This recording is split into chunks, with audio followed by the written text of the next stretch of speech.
All right, let's get those guys on here so we can do a quick comparison. The Elementum, sorry. Say what? The Kershaw leak is going to have that perfect ratio, 3-inch blade, 4-inch handle, 7 inches total length. Hello and what is going on, guys? Welcome back to the channel.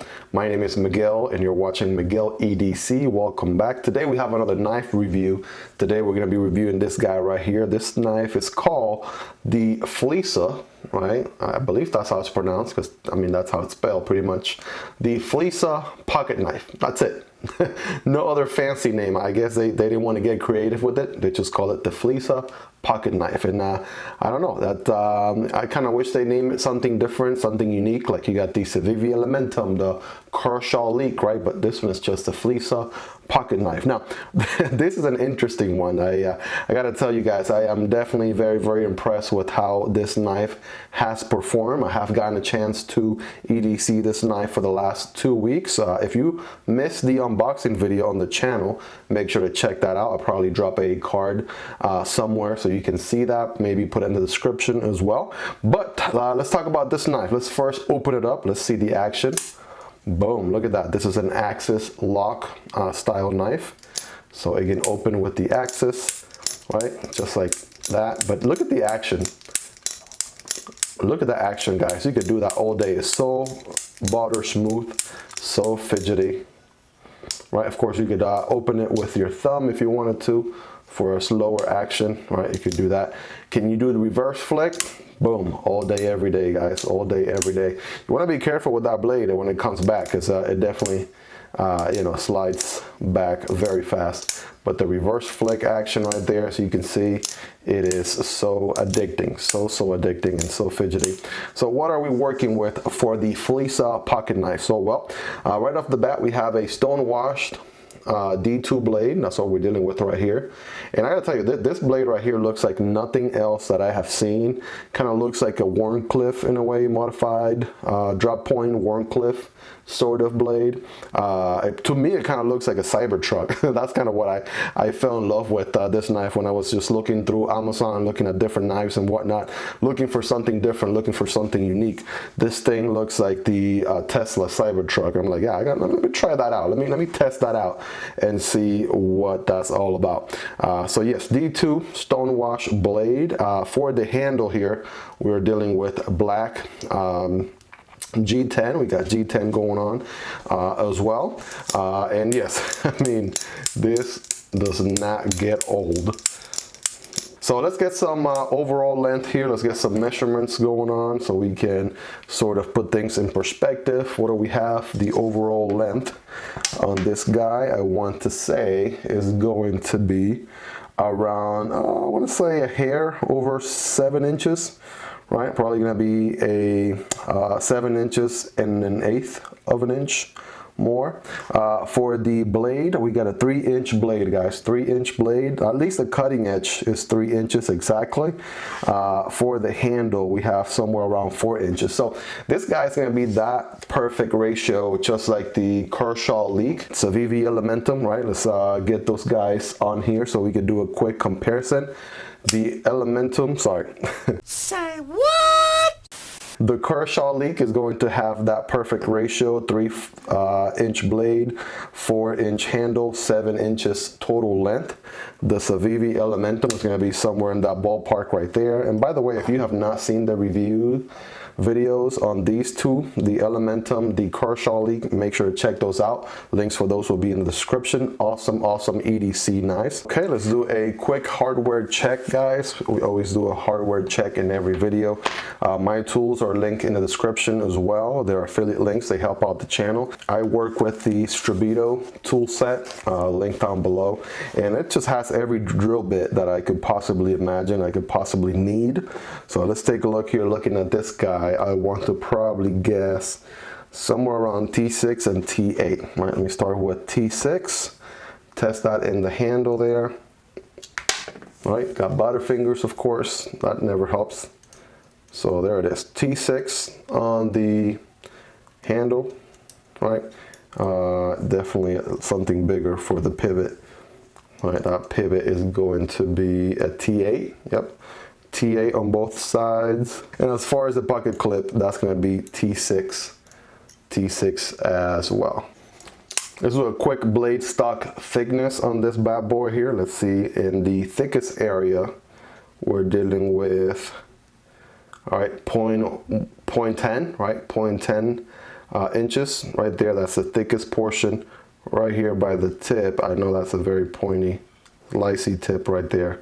All right, it's gonna be 0.02 on the very, very tip right there. Let's also get a quick weight on this guy. Let's see, a quick weight on this bad boy here. Let's see what we got. Okay, that's a lot of grams. We are looking for ounces. There we go. All right, 3.6, so it's a little bit heavier than the Kershaw Leak, a little bit heavier than the Elementum. So let's see, 3.6 ounces. So let's check it out again, right? Boom. Deploying action, this thing fires like crazy. It is on ball bearings, right? It is on ball bearings. I'm not sure if you guys can see it there, right? It is definitely on ball bearings. That explains why this action right here is so good. And then when it comes to kind of shutting close, right, that D10 pulls it in the rest of the way, right? Which is kind of makes the whole action so smooth. All right, so great action on this guy. I like this red accent right here. You only get that on one side, not the other. So got that red accent right there. Kind of reminds me of the CJRB Lago in a way, with that red touch right there. That being said, it is somewhat deep pocket carry with this clip here. I want to say probably this tiny little bit right here, this much is 1/8 of an inch is going to show out of your pocket, but that's about it. The clip itself is very, very nice and elegant. Probably a little bit too long for my preference, but it does the job. And yeah, it's very deep pocket carry for the most part. Yeah, I gotta find the right lighting to make sure you guys can see what I'm talking about. Since the knife is all black, might be a little bit difficult to see sometimes. Knife does have a lanyard hole right here, so yeah, I said it right this time. For all the other videos in the past that I've been just mispronouncing that word. If you prioritize your lanyard, if you prioritize your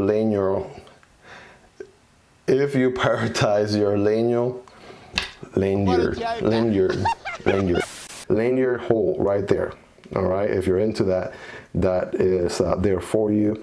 And I mean, as far as the blade, look at that blade right there. That is pretty centered right there, right off the bat. And again, I have been EDCing this guy like crazy so far. So the blade there is pretty centered, and even after some use, it has remained pretty centered. So some closing thoughts here, guys. This knife comes at about $28 right now. I want to say it was a little bit cheaper when I got it. It has gone up maybe $1 or $2. Check the links in the description again. Those do help out the channel. That is totally up to you, of course. But again, for the price under $30, right, you are getting a solid knife. It is a Chinese knife. It is not a very well-known brand. They do make a multi-tool, right, that I'm also planning on reviewing in the channel. This one is a little bit controversial because they say, a lot of people have said that this one looks like the Leatherman Wave, right? So if you want to see the review on this guy, make sure to like and subscribe. I'll be kind of touching on that, and I'll be explaining a few things during that review. But yes, that is the same brand right there, Flissa, and this is a very good multi-tool, at least so far in my experience. I'll go over that more during the review. But yeah, for a folding knife, I think they have a smaller version of this guy as well. So they have some different variations for it also. But I mean, $28, it is a good price. And I feel like the quality is there. I've been using the crap out of this guy, and you know, still holding on like a solid trooper, right? Like pretty much every other knife that I have. There's really not a lot to complain about. Like, I'm really thinking through, you know, what are my dislikes, and really not a lot to think about as far as dislikes, right? The handle is kind of interesting right here with what kind of the design, but it doesn't bother me in any way. So the ergos are really good, even with that kind of unique design there, right? Definitely it's not going to carry like a, you know, Boker Kalashnikov or anything like that, but you know, for what it is, right, with the thick G10 scales, right, feels nice and comfortable. Maybe the pocket clip, you know, I can feel that you know, a little bit more than I would want to. But other than that, I mean, it is solid for the price. So if you like this review, guys, don't forget to smash the like button. After this review, we're gonna have the review of the multi-tool in the channel. It might just be live right now. So check out the card right here, right? If you want to see the review on this guy. Don't forget to like and subscribe, you guys. I'll see you next time. Peace.